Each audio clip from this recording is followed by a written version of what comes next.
Okay, here we go. Okay, good morning, everyone, and welcome to day 2 of the 2022 Invasive Species Forum, brought to you by the Invasive Species Centre in partnership with the Ontario Ministry of Northern Development, Mines, Natural Resources and Forestry. If you're joining for the first time or missed yesterday's morning session, my name is Mackenzie and I'm playing the role of MC as we move through the next couple of days. The Invasive Species Centre is located in Sault Ste. Marie, Ontario, traditionally known as Bawating, meaning the place of the rapids. It is located in Robinson Huron Treaty Territory, nestled between Great Lakes Huron and Superior, the heart of Turtle Island. This region has a rich Indigenous history and is the land the Ojibwe people have called home since their creation. About 100 kilometers north from where I sit today, along the northern shores of Lake Superior, you can find one of Canada's most famous pictograph locations at Agawa Rock, a sacred site where generations of Ojibwe have come to record dreams, visions, and events. In addition to the beautiful cultural history that can be found here, Bawating, like many other communities across the country, has a dark and shameful history as well. It became home to the Shingwak Indian Residential School, which closed only 52 years ago in 1970. Before we begin today, I not only want to acknowledge the lands on which we reside, but the thousands of children who never got to go home and the thousands more survivors, friends, and families who are now in mourning again as we continue to uncover the truths of what they have known for centuries. Today, through the remainder of this forum and every day, I encourage you to recognize, learn about, and reflect on Indigenous issues from the past and present, so we can all be allies to the original people who called this land home. This morning, I am pleased to introduce, before we begin, the Honourable David Piccini, the Ontario Minister of the Environment, Conservation and Parks, for a few remarks to kick off the day. Just bear with me for a moment while I get my screen shared.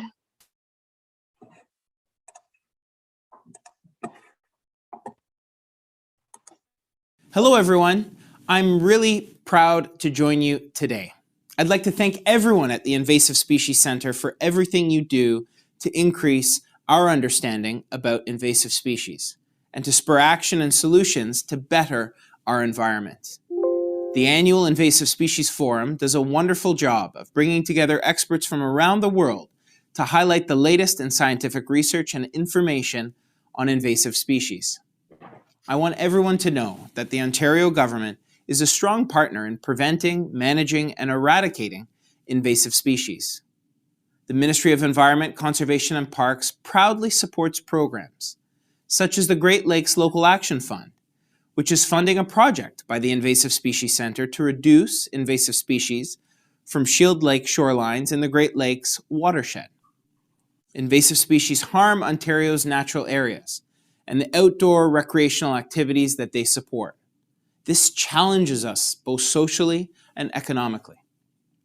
In fact, it's estimated that the impact of invasive species on agriculture, fisheries, forestry, healthcare, and the tourism and recreation sector costs approximately $3.6 billion every year in our province of Ontario. While the Ministry of Northern Development, Mines, Natural Resources, and Forestry takes the lead for our government through the Invasive Species Act, invasive species are a great concern for my ministry as well because of their impact on our environment. This impact is especially significant on the Great Lakes, where invasive species disrupt ecosystems by harming habitats and food chains. And they outcompete species native to those lakes. Zebra and quagga mussels are a case in point.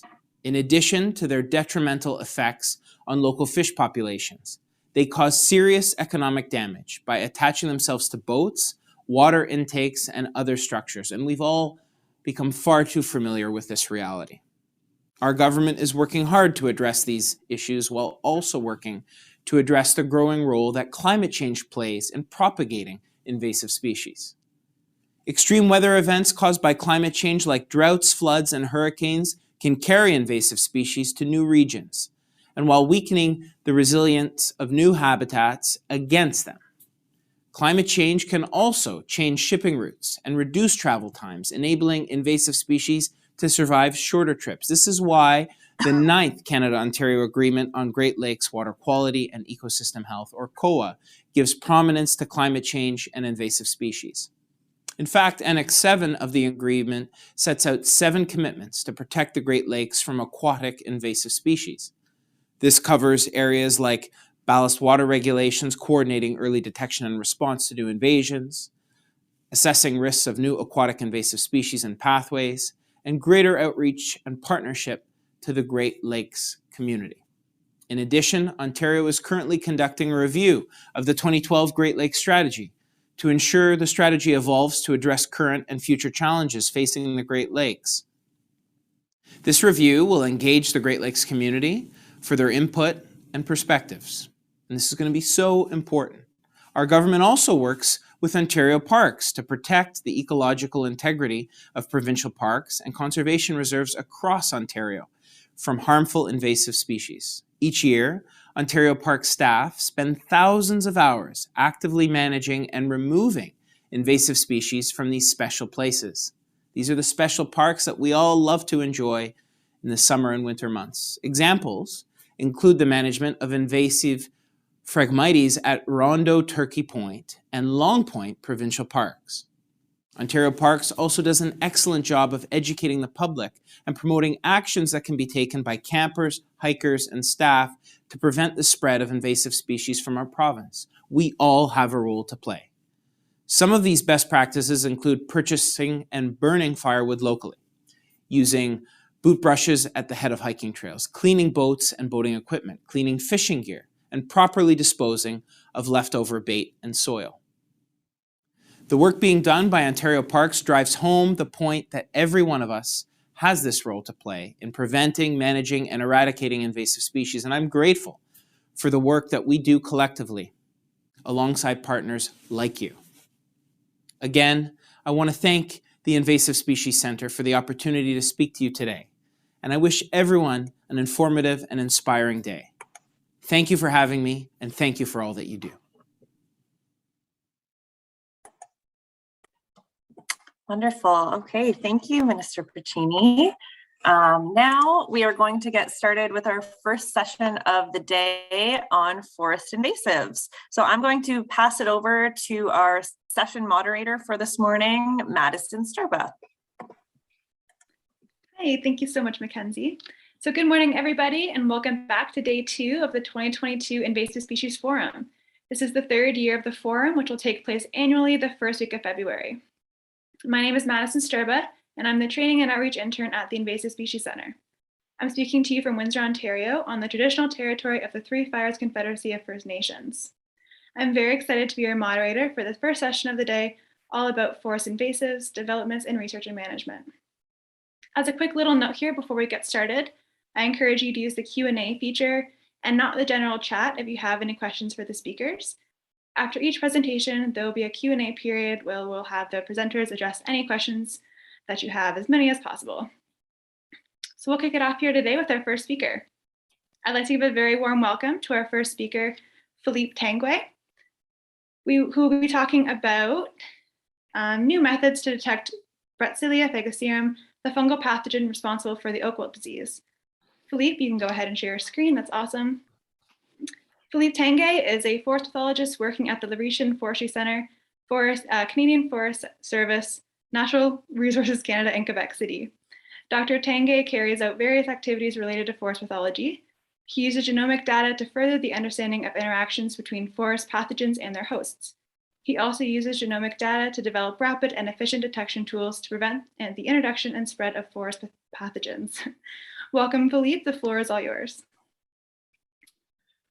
Okay, thank you. So, my name is Philippe Tanguay, and today I'll be presenting about new methods to detect the forest pathogen responsible of the oak wilt disease.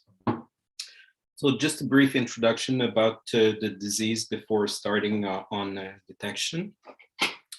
That's actually a fungal disease that can kill host trees within weeks or months. So that's a very, very aggressive disease. There's 2 ways that the disease will spread. It will spread through the root grafts, and also it will be disseminated by beetles. The dissemination happens after the fungus produces a fungal mass underneath the bark, So the fungus will colonize the trees, produce these spores that have fruity smells, actually, really like the juicy fruit gum. This smell will attract beetles that will come to the fungal mass and pick some spores and go infect the new trees. The disease is not present in Canada yet, so it's never been reported in Canada, but we need to be very highly vigilant because it's really close. In fact, it's in 28 states now.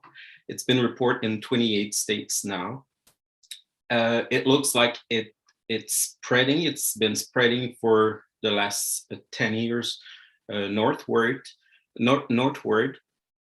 It's really at the border of Ontario, so it's at less than 600 meters from Windsor. And also, we have to consider that every single year, there's about, between 16 and 18,000 truck load of oak log being imported in Canada to be sawn and to produce floor. So those logs are also a factor of risk of introduction of the disease. So this is why we've been working on a detection. Today I'll be presenting about a detection which is based on DNA fingerprint. So those fingerprints are highly specific to the fungal pathogen responsible of the oak wilt. And I'll be talking about two different tests that we've been developing. So one is a lab-based test. It's a qPCR assay. That's really a gold standard, and that can be compared. Well, that's actually the same thing as the COVID PCR. So it's a highly sensitive test. The other test that I'll be presenting today is a new test that we've been developing over the last years, and it means to be used on site for the detection of the fungal pathogen. Just before going further, some of you might have already saw one of our publication from 2016. And we report in that publication a detection assay for the 10 most unwanted alien forest pathogen in Canada. One of the tests published in this publication was a qPCR assay, but today what I'll be presenting is a new one. It's a new qPCR assay, which is about 100 times more sensitive than the one published in 2016. So this qPCR assay, it's highly specific, so it can detect only the oak wilt fungal pathogen. And it's also highly sensitive. So you can see here on the left panel, that's actually the number of the number of copies of the target. So if we're using pure target in our detection assay, you can see that you can detect one single fingerprint of the fungal pathogen. There's a linear relationship between the number of the target and the signal of the test. So it means that we can use it to quantify the amount of the fungal pathogen in a specific samples. So the left panel is actually pure target, and the right panel is the same test run on a defined amount of spores of the fungal pathogen. So you can see with this graph that, again, we can detect one single spores of the fungal pathogen in a sample. Those samples can be a really complex sample. So we don't need pure spores or pure mycelium of the fungal DNA. It can be environmental samples, such as insect traps, so content of insect traps. We can also detect the fungus in plant tissue, so in the host tissues. So we've been using this test as a monitoring tool or as a surveillance tool for insect traps at different locations in Quebec and Ontario. So we set up funnel traps at different locations. Those traps were bait for the supposedly vectoring insects. So they were bait with they were lure. The lure attracted the sap beetles. So we had traps in Ontario, in Sault Ste. Marie, Windsor, Sarnia. We also had the positive set of traps that were in Michigan in an infection center. So we knew that from that location, we should be able to detect the fungal pathogen. And there was also a trap set in mill yards importing oak logs from the US. And the last one, the green dots, are actually a network of traps set by the Quebec Ministry of Forest to detect alien invasive species around sawmill, mostly conifer sawmills. So we actually received the trap content. So it's a collection fluids with lots of different insects. And we extracted DNA from the bulk content. So I'm showing in this slides, I'm showing the 2019, the results from the 2019 surveillance. In the pink shadowed area, those are the traps set in the Oak Wilt Infection Center in Michigan. So you can see that there's clear detection in Michigan, which makes sense that those were our positive control. In 2019, we also divided the sample, so the trap content, into liquid fluid. So we basically filtered the insect and had two different samples. One was the collection fluid, and the other one was just the insect. We extract DNA from those two samples, and we can see that in this graph that for the same sample, we're always detecting more Oak wilt fungal pathogen in the insect than in the liquid fluid. So for subsequent year, we actually just collected the insect and get rid of the collection fluid. Okay, so we actually detected the oak wilt in many different samples. Those ones here at the tops are actually sampled from collected in yards of oak sawmills, but they're all at the limit of detection, meaning that there's very, very little fungal pathogen in those samples. There was one sample that was really standing out with lots of fungal propagule, and that sample was actually collected in Sarnia, Ontario. So that's a really clear positive sample that was highly comparable with the sample collected in the infection center in Michigan. So we did the test in 2019, 2020, and 2021. So that's our positive sample from 2019. And in 2020, we didn't detect any positive sample. But in 2021, so last summer, we also detect a highly positive sample in Strathroy, Ontario, which is about 80 kilometers from the first detection point. So that was from the qPCR assay, but we also had a will to go beyond the lab and see if we could develop a test that could be used on site. by anybody, such as the COVID rapid test. So that test is based on the detector technology. That's actually a technology derived from CRISPR-Cas. So CRISPR-Cas is really a game-changing technology in cell biology and molecular biology.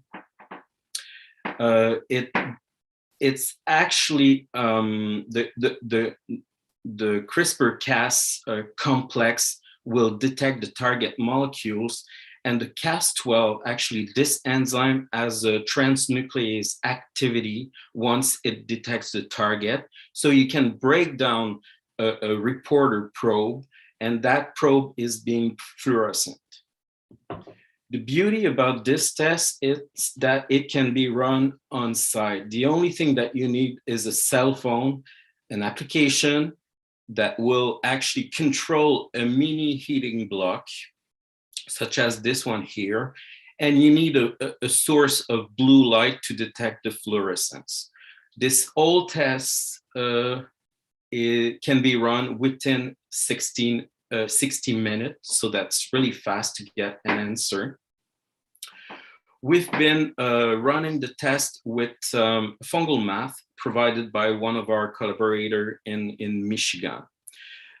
All the regions are actually dehydrated in series of small tubes. And the only thing that you need is actually pick the sample, do a quick rough DNA extraction, and perform these different steps that are really, really easy to do. And at the end, you get your answer, either if it's a negative or a positive detection. So we benchmarked this Wilt rapid test with a panel of participants from our research center. So those people never used this test before. Most of them never touched a pipette or any lab equipment before. And the idea was actually to give them the test and also see how it was performing in order to improve either the protocols or the test itself. So you can see that without any prior knowledge, most of the field participants performed very well. I would say that the one that did perform less were actually management people, and mostly because they were not prepared before coming, so they didn't run the protocol, so they did the wrong thing during the test. So far this test has been run only on fungal math. So all the participants were actually given 3 different samples, either positive or negative, so real fungal pathogen or another fungus. They performed everything, and we got over 80% success rate, for example, for the field people and the lab people. So that's really specific. It's not as sensitive as the qPCR, so it's about 100 times less specific than the qPCR, but still, if you're questioning a sample, either if it's contaminated or not with the Wilt, that can be a test that can be used on site and get a rapid answer. So in conclusion, the Wilt disease is at the Canadian border. Based on our detection, on our DNA detection, we have evidence that there is incursion of Wilt fungal pathogen in Canada. However, the disease has never been found in Canada yet, but I believe that it's just a question of time before it's showing up. Beyond surveillance, those tests have other usage also, so they can be used to determine which insect species are carrying the pathogen, how far they disinfect infected species are dispersing from the infection center, how the fungus is moving into its host. So many different biological questions that can be answered with those tests. So thank you to my people in the lab that did most of the work, the field crew that set up the traps, and all of our collaborators that either provided the funding, sample, and helped us in this project. So thank you. Thank you so much, Philippe. That was a really great talk, very informative. We haven't had any questions come through from any attendees, but we'll give it a few seconds here and see if any filter through. So just a clarifying question though. So spores have been found in Canada, but you haven't found any symptoms on any oak trees yet. Exactly, yeah. But we did found it twice, and the amount was as important as in infection center in Michigan. So I'm not sure if it's not there. It might be there, but we just didn't notice yet where is the disease. But so far, it's never been reported. Yeah, very interesting. So it would be the next steps then, just continually monitoring those areas and see if symptoms do show up? Yep. Well, actually, those tests can also be very helpful to guide surveys in the field. Right. Okay, awesome. We did have a question come in here. Let's see here.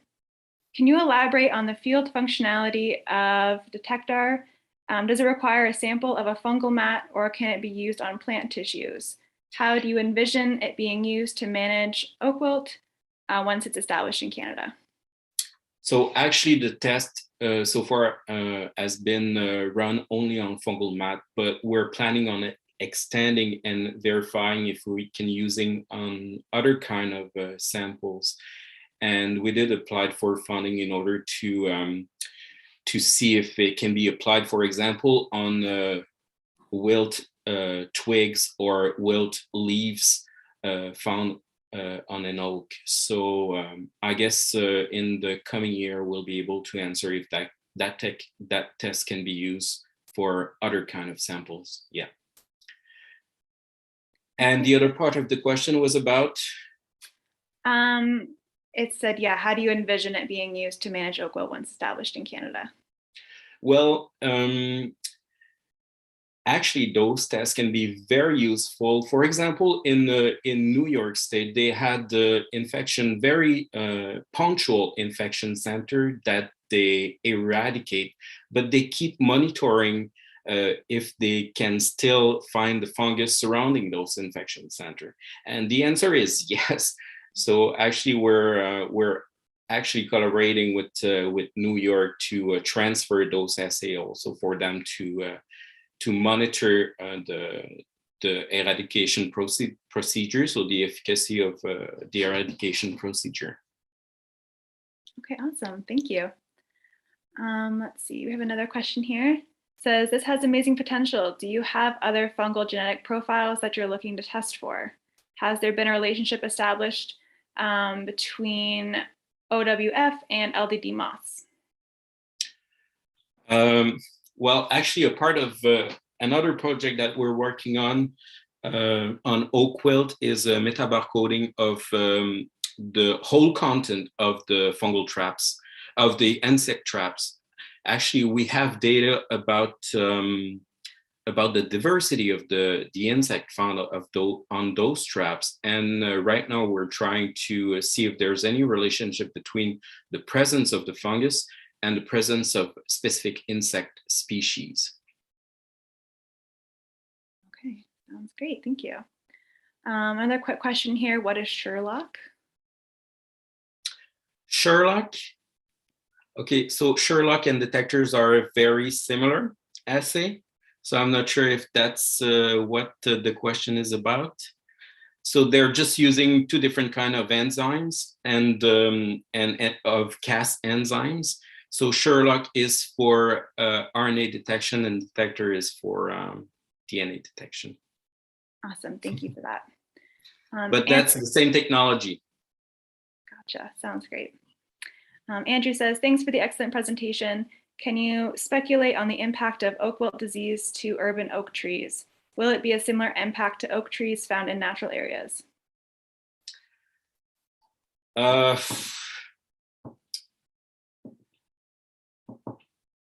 guess I'm not sure if the impact will be the same in natural area and in urban area. I would expect it would even disperse faster in urban area because of the movement. And the problem is that once established, it's a disease that is extremely difficult to eradicate. But again, in cities that might be easier because there's more people looking around, so it might be easier to find the infection center and eradicate that. Yeah, sounds great. Eyes on the ground monitoring is very important for sure. Last question here. Is there a ballpark money, like amount, cost figure for how much it would cost for one of these kits, including all necessary heaters, etc.? So the on-site assay, I would expect it to be less than $50 a sample. The equipment is very cheap.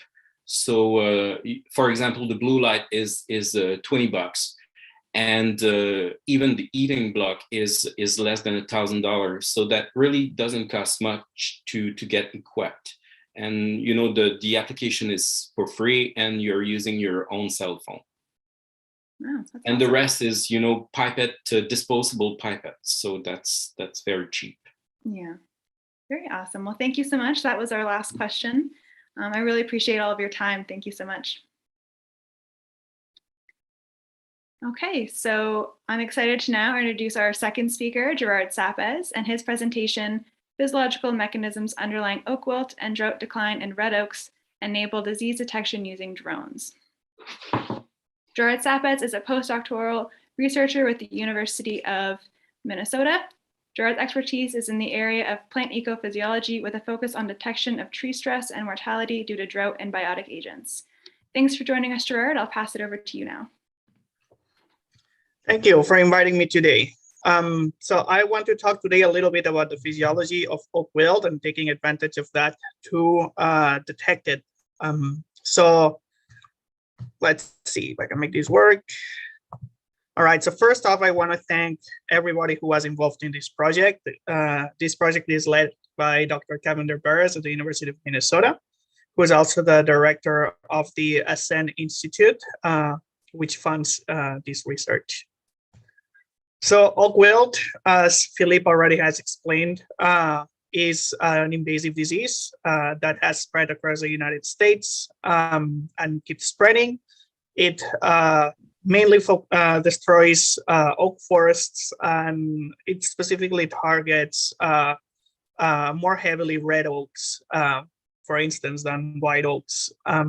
It costs millions of dollars annually in Minnesota alone, and so that's without accounting for other areas. And the impacts are not only ecological, but also economical due to the big value that oaks have for our society. The way it can spread is either via nitty-tulid beetles as a vector for the disease that spreads the disease long distances above ground, but it can also spread below ground through connections between roots of trees that are infected to trees that are healthy. And so, as you can imagine, these two ways of spreading makes it difficult to predict where oak wilt might end up occurring. And it's very important that we find ways to detect it early because, as you can see here in this image, you have basically a sea of oaks that could potentially be infected close to an oak wilt pocket here at the bottom right. And then some trees that are infected here and there, probably due to the beetle. So if these oak wilt pockets are small, they can be treated. It has a cost, but it can be done. And if it's just single individuals, that's very doable. But if this is left unmanaged and grows, what ends up happening is something like this, where this spreads and starts to grow beyond what we can manage in an economically feasible manner. So the other thing that's interesting about this disease is that the progression that it follows is very similar to what you would see in a tree that it's dying due to drought. And so that also makes it difficult to distinguish, for instance, if a tree is dying from oak wilt than if it's dying due to drought. And this is because the physiological processes that are occurring when a tree is infected by oak wilt are actually very similar than what happens under drought. That is that basically both of them affect the vascular system. In the case of the drought, that occurs because tensions inside of the vascular system increase under water deficit, and that eventually leads to air seeping into the vessels, which creates a bubble of air that clogs the system and prevents water from flowing up to the canopy.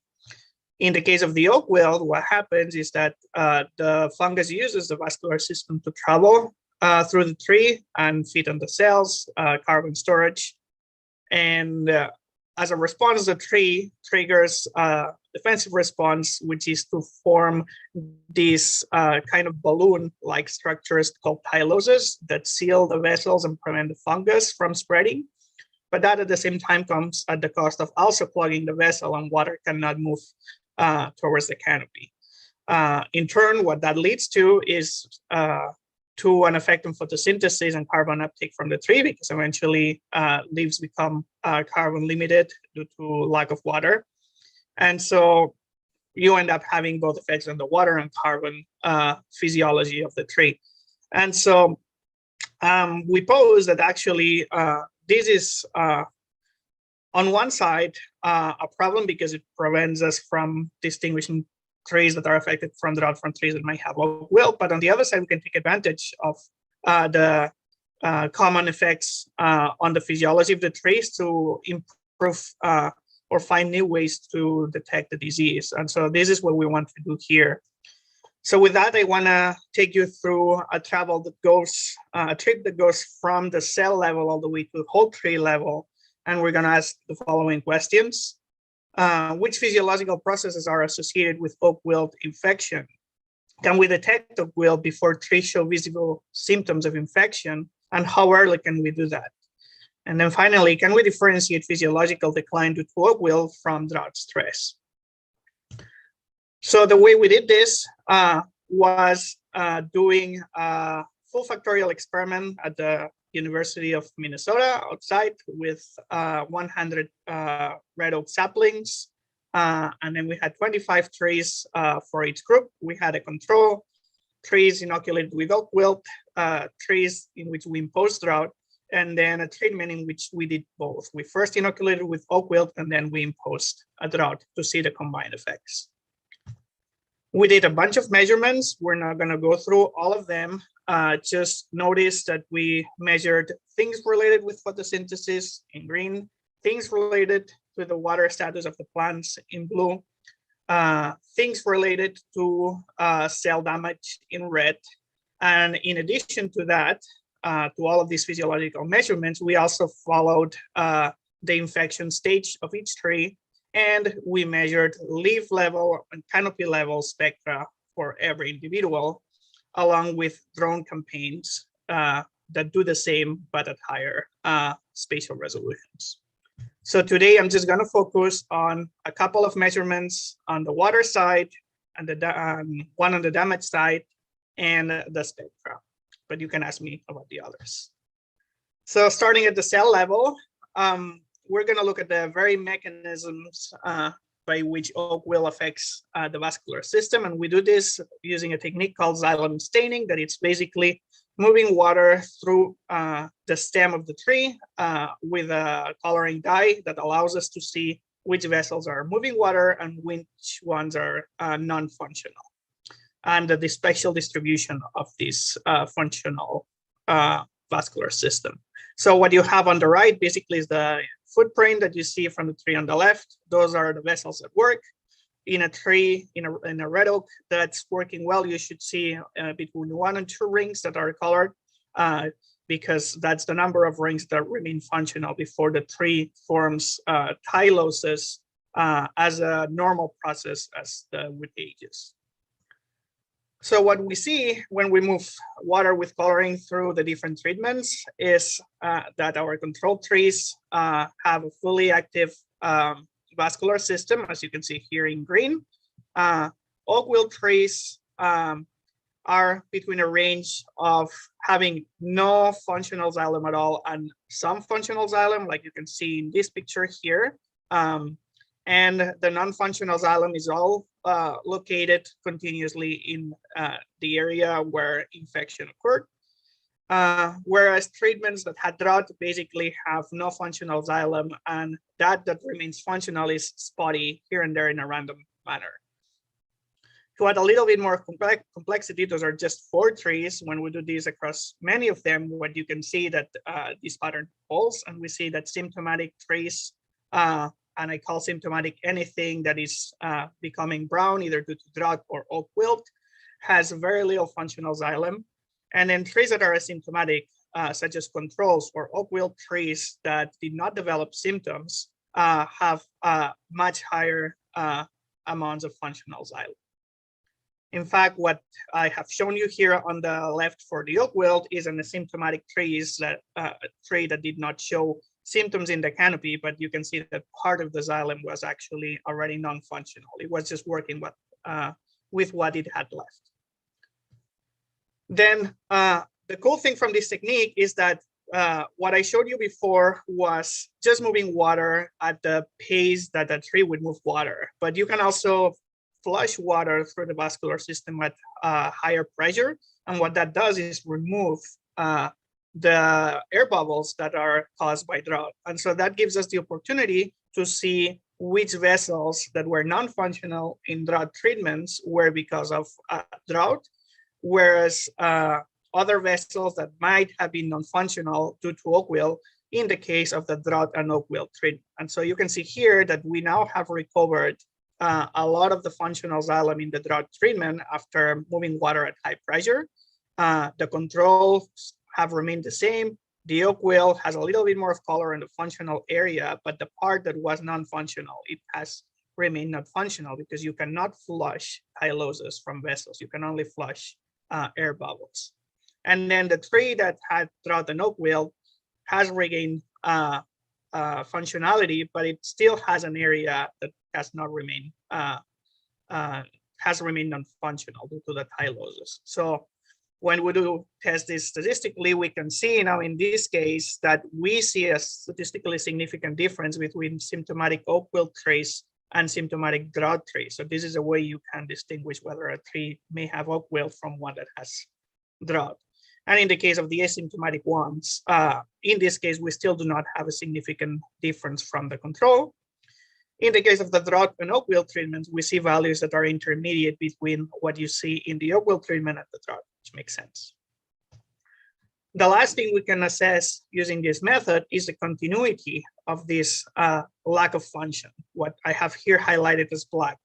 Since the oak wilt follows an infectious pattern of disease, you see that non-functional vessels tend to be all co-located. In the case of drought, drought embolizes vessels based on conduit size, and the distribution of the size of the conduit within a tree is much more random.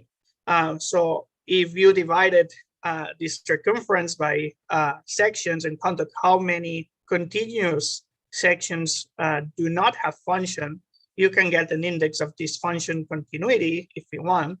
And what we can see is that trees that had oak wilt and were symptomatic had a lot of dysfunctional vasculature that was contiguous, whereas in the case of the drought and oak wilt, that wasn't the case. And in the case of the asymptomatic trees, that was also not the case. Okay, so now we have seen what occurs at the cellular level within the vascular system. Also notice here, I forgot to say that we also have statistical differences between symptomatic oak wilt trees and symptomatic drought trees due to the mechanistic differences in how the vasculature stops working. So that's another way you can detect this. So now if we see what effects this loss of function in the xylem has in the leaves in terms of the physiological processes, one thing that we can assess is the water potential of the leaf, which is a measure of dryness of a tissue. And so more negative values means that the tissue is more dry. In this case, you can see that since the start of the experiment, the water potential of the treatments, oak wilt drought and oak wilt, decline, as we would expect, due to the clogging of the vascular system. Now you can see another thing that we saw here that is very interesting is that if we plot the start of symptoms versus the size of the tree, we see that in the case of the oak wilt trees that are bigger take less time to show symptoms, which suggests that big trees might die at faster rates under natural conditions than those of, that's not significant in the case of the drought and oak wilt treatments. Now, one thing that I want you to notice is that there's a lot of variability here in the left graph, and this is because big trees will dry, as I just said, at faster rates. So that creates a lot of noise, right? One way we can correct this is, instead of using days since the start of the experiment, is using that plus the first day of symptoms to create an axis that shows days since start of symptoms. And when we do this, we can get these nice plots in which the variability is much more condensed, and we can assess which type of variables gives us insight on oak wilt infection before we can see visible symptoms, which here is shown by the vertical black line. So you can see that in the case of water potential, we cannot see declines in water potential before we see visible symptoms. So this variable can only detect oak wilt when you already are seeing that something's wrong with your eyes. However, if instead of water potential, we use volumetric water content of the leaf, which measures the amount of volume of a leaf that it's water, you can see that in this case, this variable that shows the water content does also decline in all treatments, but it starts declining about 2 weeks before you see visible symptoms of disease or drought. So this is a good early indicator of oak wilt. However, notice that every single curve of every single treatment shows the same pattern, meaning you cannot differentiate just with this variable in a leaf whether it's oak wilt or it's drought. Now, this is really cool, but I don't expect all of you to go measuring hundreds or thousands of volumetric water contents or water potentials across the landscape. That's a lot of work and many days. So an alternative to this is rely on spectral reflectance to generate models that can predict those variables for you, because spectral reflectance can be measured in just seconds, and you can do a lot of work in a very little time. So we're gonna make models here that predict a physiological variable as a function of the spectral reflectance of a leaf, the light that is scattered back from the canopy or the leaves, and make models like the one in here that show you a predicted value for your variable of interest in relation to the measured value that you use to train models. And this is the one-to-one line that shows that the models are fitting well within the expectations in terms of being able to predict this variable. Now, once we have these models developed, we can apply them to all the spectra collected to basically repopulate all of those curves that I just showed you with much more data, like in this case. So now you have here the predicted volumetric water content of the leaf based on the spectra instead of the measured volumetric water content. And you can see that we see the same patterns, but now we have much better confidence intervals, much more data. We see which patterns are occurring, and we still see what we saw before. It is not a matter of confidence intervals. You cannot differentiate between these treatments even when you have a lot of data. But you can still see, even with just the spectra, that you have a 2-week window of time in which you can detect the disease or the drought before you see visible symptoms. So that's encouraging. Now, if I should mention that these models use a bunch of wavelengths that go from 400 nanometers all the way to 2400 nanometers. That requires specific equipment that you may not have. There's an alternative to this, which is instead of using these models, use spectral indexes that only rely on a couple or 3 wavelengths. And so there are machines that are much less expensive that can do that. I'm going to show just a few indexes to you that work. There's more. And so you can see here that indices that are related to photosynthetic activity and structural integrity, pigment content, and water content do detect differences over time in any kind of treatment, oak wilt, drought, and oak wilt. So that's another way we can detect the disease. Also, this one in particular here is one that we have noticed that also works at higher spatial levels using airborne spectral measurements of canopies in adult trees. So, all right, so I've shown you there's ways to detect oak wilt even before we see visible symptoms. However, the question of how to differentiate drought and oak wilt still remains. If you remember, I showed you that there were differences at the very cellular level and how the oak wilt and the drought affected the vascular system. And in fact, those differences is what then triggers one known effect, which is that oak wilt tends to affect within a tree some branches, whereas the others still remain healthy, as you can see here in this picture. Drought doesn't do that so often, which led us to think that it is probably possible that one way to detect or differentiate oak wilt from the disease is by looking at the degree of variability within a canopy as infection occurs. So that's what we did, and we did this using a drone that it's custom made and it's low cost. We basically told the manufacturers at Centera which wavelengths we wanted to detect based on indices, like the one I showed you before, the RDVI. And we flew this drone with trace canopies, and we measured the mean values and the standard deviation to create a coefficient of variation for this index within each canopy. And as you can see here, either if I use the coefficient of variation or we use the standard deviation alone, we see that oak wilt trees tend to have greater variability within canopies than drought trees. And also the changes happen more quickly. So you can see here in this ridge plot that by day 44 of treatment, the oak wilt trees already have more variability. And in day 44 of the drought treatment, the trees were not quite there yet. So that's another way we can differentiate at the canopy level between trees that are experiencing drought from trees that experience oak wilt infection. So in summary, the physiological processes that are associated with oak wilt are photosynthesis and water content processes. We can detect oak wilt before trees show visible symptoms approximately 2 weeks in advance. And yes, we can differentiate physiological decline due to oak wilt from drought stress because oak wilt shows more heterogeneous canopies.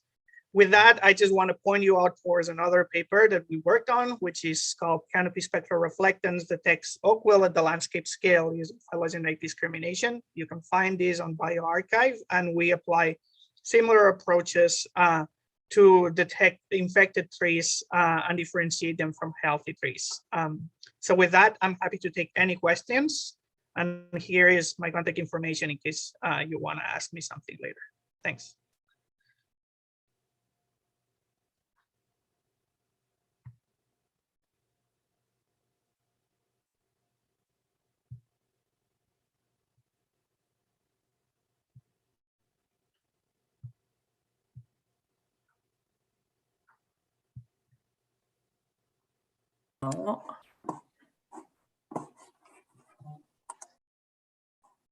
I know Maddie was having some bad weather where she is this morning, so I'm wondering if she dropped off. So I'm going to go into the questions. I think we had one question come in so far, Gerard. Maybe two. First, does the functional xylem cross-section for oak wilt look different if the tree is infected via a graft root versus a fungal mat? Well, so the way we did it is that we obtained the cross sections 40 centimeters above where we inoculated. So I could see it being the same way as long as you are always picking the cross section some distance above the place of inoculation, either if that is in the roots through root to root connections or through infections via beetles on a mat. Okay, great. Thanks, Gerard.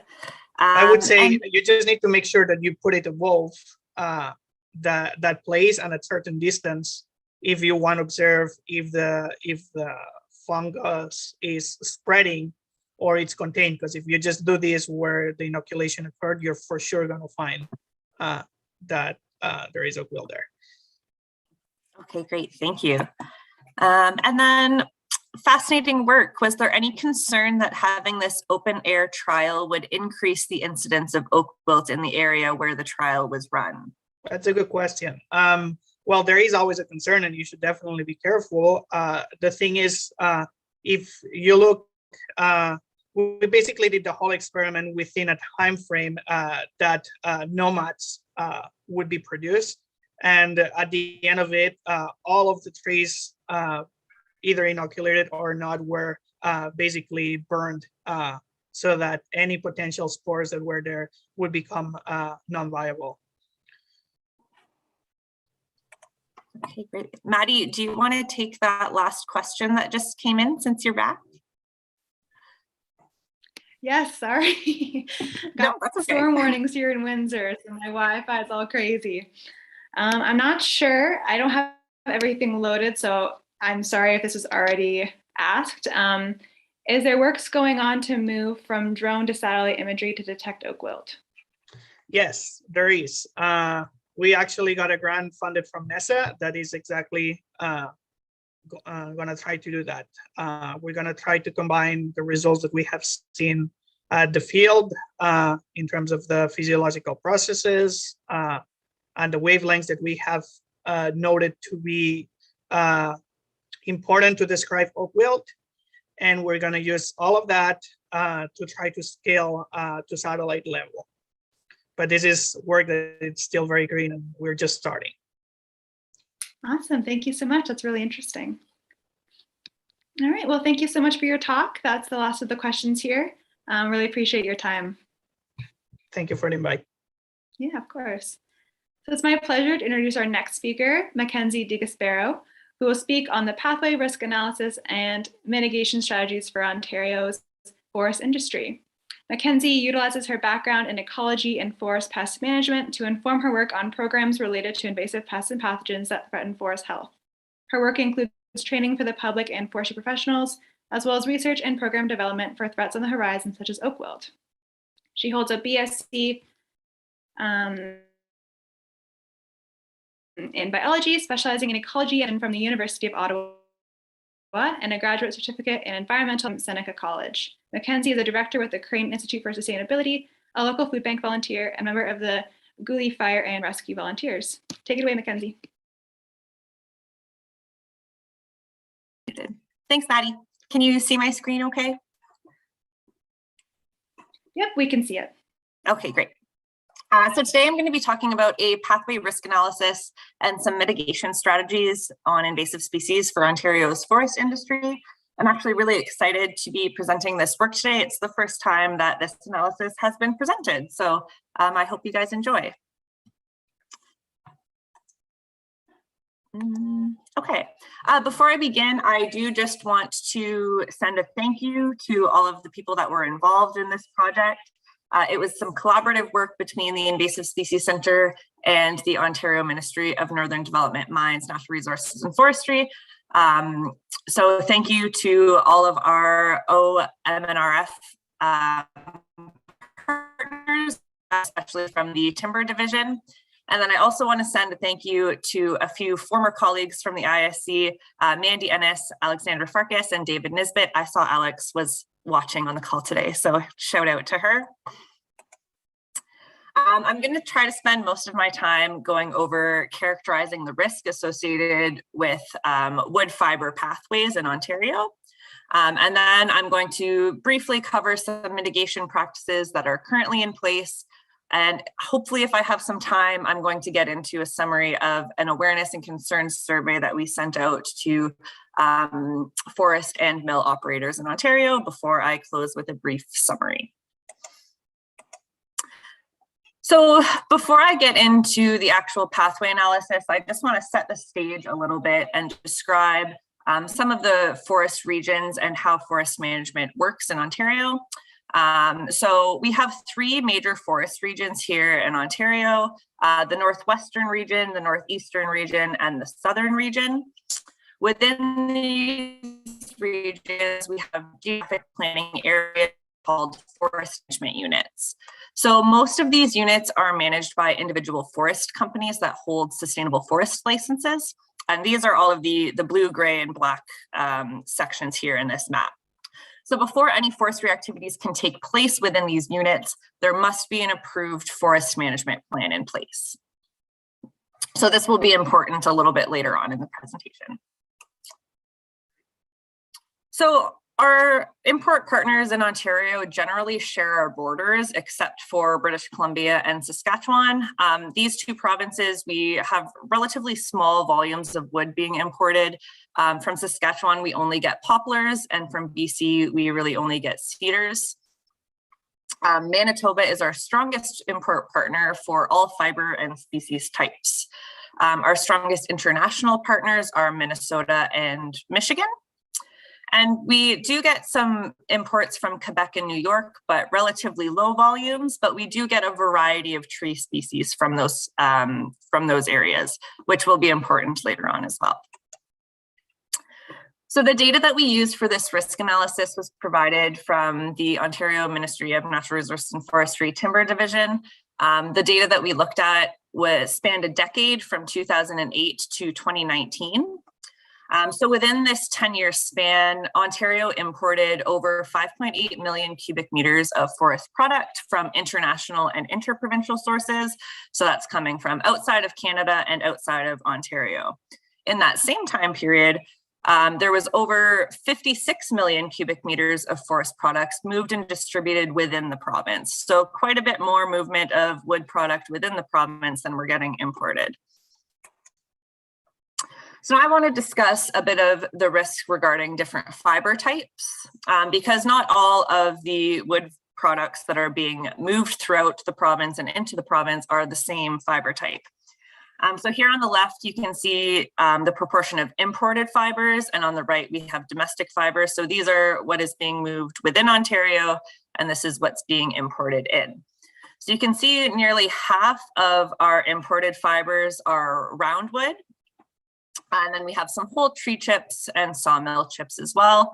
And then for our domestic fiber movement, there's quite a bit more variety, but a lot of sawmill chips, sawdust. And one thing to note is that there is no bark that is moved into the province from elsewhere.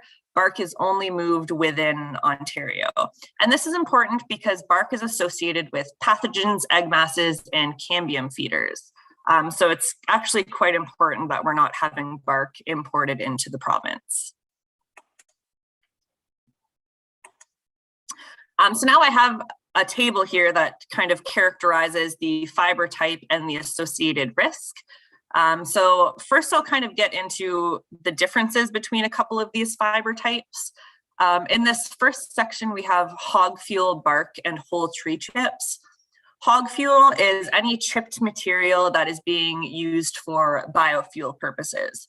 So a lot of the forest industry now is trying to repurpose their waste and chipping and using that as fuel to fuel their processes. So that's what hog fuel is described as.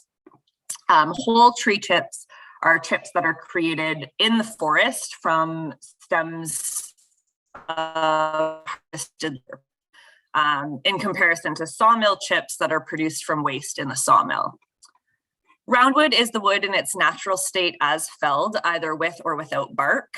Oftentimes, debarking occurs at the manufacturing destination, so especially within the province, it's transported with bark attached. So some important things to take away from this table, when we're talking about chipped wood, when we have chips that are over a particle size of 2.54 centimeters, that's when we have the highest risk. And that's because the larger that the particle size is, the more likely it is to be associated with a pathogen, an egg mass, or a cambium feeder.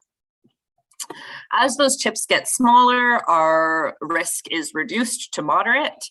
But adding an additional heat treatment to those smaller size chips reduces our risk to very low or low. So this really reiterates the importance of using a combination of treatments. And if I can use emerald ash borer as an example, when we're talking about debarking, in an experiment conducted in 2019 by Chris McCrory at Natural Resources Canada, it was found that debarking was effective at eliminating about 90% of emerald ash borer individuals. However, if you know how emerald ash borer works in a tree system, 10% can still be quite a lot of individuals in a high insect density situation. In addition to that, other borers such as Asian longhorn beetle, their larvae really bore deeper into the wood than some other beetles. So this would not be eradicated simply through the debarking process. So again, very important to use that additional heat treatment to reduce the risk of spread. Overall, the greatest likelihood of species introductions is associated with roundwood movement. And this is really dependent on the treatment, processing, and storage mechanisms, of course. When we're talking about internationally moved wood, this risk is averted through phytosanitary requirements that are regulated through the federal government, this Canadian Food Inspection Agency. However, these are not required for inter or intra-provincial wood movement. So anything that's being moved from one province to another, for example, from Manitoba to Ontario, or anything within Ontario, do not require additional phytosanitary requirements. So now I'm going to talk a little bit about the interprovincial movement of wood. I'm going to touch on 3 of our partners for imports. First, I'm going to talk about Manitoba, as I mentioned, is our largest import partner, making up about 47% of Ontario imports. Manitoba stands as one of Ontario's import partners of least concern, which is really great, considering the large import volume. And this is because there's really no invasive species of concern for the species that we get from Manitoba that are present there at this time. However, with their vicinity and trade with provinces and states that could contain potentially threatening species, it does warrant some careful monitoring. A species particularly of note is the spread of mountain pine beetle into Alberta through the boreal forest, especially considering that Manitoba is the source of 65% of Ontario's jack pine imports. Mackenzie, sorry, I'm going to cut in for a second. We had some people just in the chat that you're in presenter mode of there, so I'm not sure if it's easy to switch your view at the top.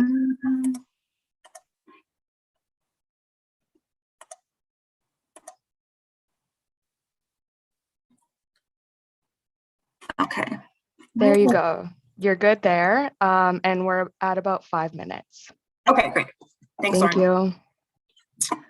you. So next I'm going to talk about Quebec. Quebec makes up only a small volume of Ontario's imports, about 5%. However, as you can see in this chart here, The individual tree species make up about 82%, and this is made up of about 15 different tree species. So this is the highest variety of species from any source. Although the import volumes are relatively low, this wide variety of species can pose a moderate risk due to increased exposure potential to invasive species. So that means, you know, if you have one species of tree being imported, you'll really only have potential exposure to invasive species that are associated with that one tree species. So the more tree species that you're importing from a particular region, the more likely that you are to have associations with a variety of different invasive species as well. Of these individual tree species, 44% of those is red pine, a species of moderate risk due to the presence of approximately 3 associated invasive species within the region. Next, I'm going to talk about Michigan. Michigan is our strongest international importer, making up about 23% of Ontario's imports. Again, Michigan has a relatively wide variety of tree species being imported, so there is some concern to Ontario. With the presence of oak wilt becoming increasingly prevalent, Ontario will have to be vigilant when importing oak, but it is important to note that we haven't imported oak from Michigan since the 2014-2015 fiscal year. So now I'm going to talk about movement. So that's movement within the province. If you can recall from my first couple of slides, intraprovincial movement accounts for about 56 million cubic meters of wood product, which is quite a bit. The majority of this harvesting and wood processing occurs in the Northeast region. And about 76% of that is distributed locally. So from the Northeast and going to the Northeast, which is really great in terms of invasive species spread. 6% of that goes to the South and 13% to the Northwest. Only 3% of that wood being moved out of the Northeast is roundwood, which, if you recall, is the most high-risk wood fiber. So this is really low cause for concern for invasive species spread, which is great news considering the majority of our wood fibers are being moved out of this region. One thing additionally to note is this southern region. So although the southern region has a relatively low volume of wood product being moved throughout the province, it does have 14% of that being roundwood, which is the highest out of any region. And the other thing to note is that this 90% of that roundwood is being moved to the Northwest. And this is particularly of interest because the Northwest region is still relatively free of invasive species. So roundwood that's originating from the South, which is inherently an invasive species hotspot, should really be distributed with caution. So now I'm going to try to breeze through this a little bit quickly in interest of time. So this is a breakdown of the Northeast region distributions. So the majority of this is in the spruce pine fir category. And an additional reason that we can kind of conclude that this region is low concern for invasive species spread is that there's currently not any invasive species that are associated with spruce pine or fir in this region. The primary threat to the Northeast lies with the ever-increasing establishment of Lomantria dispar. If untreated wood products are moved further north, which is a possibility due to the high quantity of roundwood hosts, including birch, maple, pine, and poplar. So now the southern region, as I mentioned, this region has the lowest volume of intraprovincial wood supply. However, it does have the highest variety of tree species being moved from any region. So as mentioned when we were discussing Quebec's wood movement, the more individual tree species that you have, the more potential there are for an increased number of invasive species, higher exposure potential. Some critical species of risk for these are emerald ash borer, the LDD moth, beech bark disease, and pine shoot beetle. Again, movement from the south to the northwest is particularly high risk due to the limited number of invasives in the northwest. Next, I'm going to just quickly go through some current risk mitigation practices. I mentioned the phytosanitary requirements that are regulated by the Canadian Food Inspection Agency, and there are also some regulations on restricted hosts as well. Provincially, most regulation for forest products occurs at the provincial level. One kind of exciting thing to mention at the provincial level is the addition of mountain pine beetle as a prohibited species under the Ontario Invasive Species Act. This will be really important for that movement from the west. Most provinces do focus on the economy, but there's a couple of notable exceptions, including Manitoba and Saskatchewan. Manitoba, through their Forest Health Protection Act, does regulate ash coming from the east and pine from the west, kind of regardless of economic losses that may occur there. And then furthermore, there is some risk mitigation within the industry as well through the Forest Stewardship Council, the Sustainable Forestry Initiative, and the Canadian Standards Association. So now I just want to kind of give a brief summary of the forest industry survey that we distributed in early 2021. We sent this out to forest operators and mill operators within Ontario, and we were looking for general information about their operations, invasive species that are affecting each type of operation, and demonstrated needs from each. So the next few slides kind of have a lot of words on them, but I really just want to highlight a few important things that came out of this survey. 70% of forest operators who responded expressed concerns that invasive species will impact their future operations. And then 38% that reported low or no current impact still considered invasive species to be of high management priority.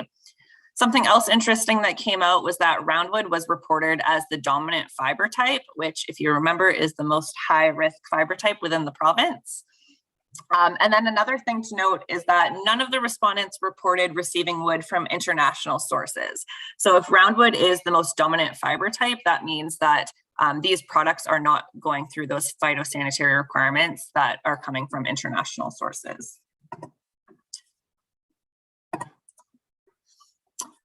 So another thing that came out of this survey was that the majority, about 57%, expressed interest in increasing invasive species awareness within the industry and amongst employees.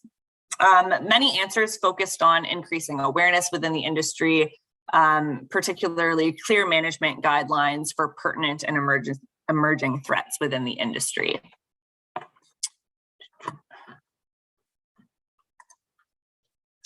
So now to the mill, that was for the forest operators. So I'm going to move into the mill operators.